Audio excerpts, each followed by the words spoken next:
విహాన్ మరియు మాయాపక్షి ఒక అద్భుత ప్రయాణం. ఒక అందమైన పల్లెటూరులో విహాన్ అనే చురుకైన అబ్బాయి ఉండేవాడు. ఒకరోజు తన పెరట్లో ఆడుకుంటుండగా మట్టిలో నక్షత్రంలా మెరుస్తున్న ఒక వింత గింజను చూశాడు. ఆ గింజ నుండి వింతైన కాంతి వస్తోంది. విహాన్ ఆశ్చర్యంతో దానిని చేతిలోకి తీసుకున్నాడు. విహాన్ ఆ గింజను జాగ్రత్తగా నాటి దానికి నీళ్లు పోశాడు. మరుసటి రోజు ఉదయం చూసేసరికి అక్కడ ఒక పెద్ద నీలం రంగు పువ్వు పూసి ఉంది. ఆ పువ్వు రేకల మధ్య నుండి చిరు అనే మాయాపక్షి బయటకు వచ్చింది. దాని రెక్కలు ఇంద్రధనుసు రంగుల్లో మెరుస్తున్నాయి. చిరు రెక్క పువ్వు రేకల జిగురులో చిక్కుకుపోయింది. విహాన్ మెల్లగా ఒక ఆకుతో ఆ జిగురును తొలగించి చిరును కాపాడాడు. సహాయం పొందిన చిరు ఒక్కసారిగా పెద్దగా పెరిగింది. విహాన్ను తన వీపుమీద కూర్చోమని సైగ చేసింది. ఇద్దరూ కలిసి ఆకాశంలోకి ఎగిరారు. వారు ఎగురుతుండగా గుసగుసలాడే అడవిమీద నుండి వెళ్లారు. అక్కడ చెట్లు విహాన్తో మాట్లాడుతున్నట్లుగా శబ్దం చేస్తున్నాయి.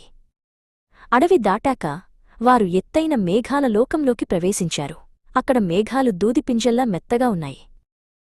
మేఘాల మధ్య వారికి వాయు అనే గాలిదేవత కనిపించాడు. వాయు గాలితో తయారైనట్లుగా పారదర్శకంగా మెరుస్తూ ఉన్నాడు.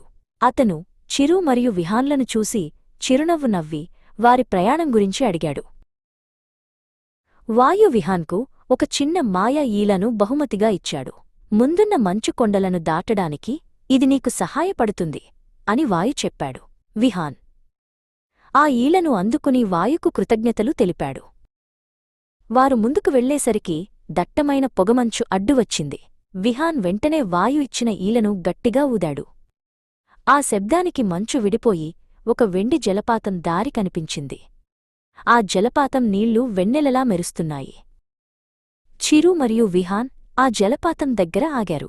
అక్కడ నీళ్లు తాగిన విహాన్కు ఏదో తెలియని శక్తి వచ్చినట్లు అనిపించింది. చిరు కూడా ఆ స్వచ్ఛమైన నీటిలో తన రెక్కలను శుభ్రం చేసుకుని మరింత ప్రకాశవంతంగా తయారైంది. సాయంత్రం కావస్తుండటంతో చిరు విహాన్ను తిరిగి తన ఇంటి తోటలో దించింది. వెళ్లే ముందు చిరు తన రెక్క నుండి ఒక బంగారు ఈకను తీసి విహాన్కు ఇచ్చింది. మనం మళ్లీ కలుద్దాం అన్నట్లుగా చిరు తన రెక్కలను ఊపింది.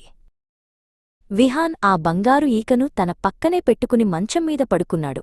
ఆ రోజు జరిగిన సాహసాలను తలుచుకుంటూ చిరుతో కలిసి చేసే తదుపరి ప్రయాణం గురించి కలలు కంటూ విహాన్ నిద్రలోకి జారుకున్నాడు.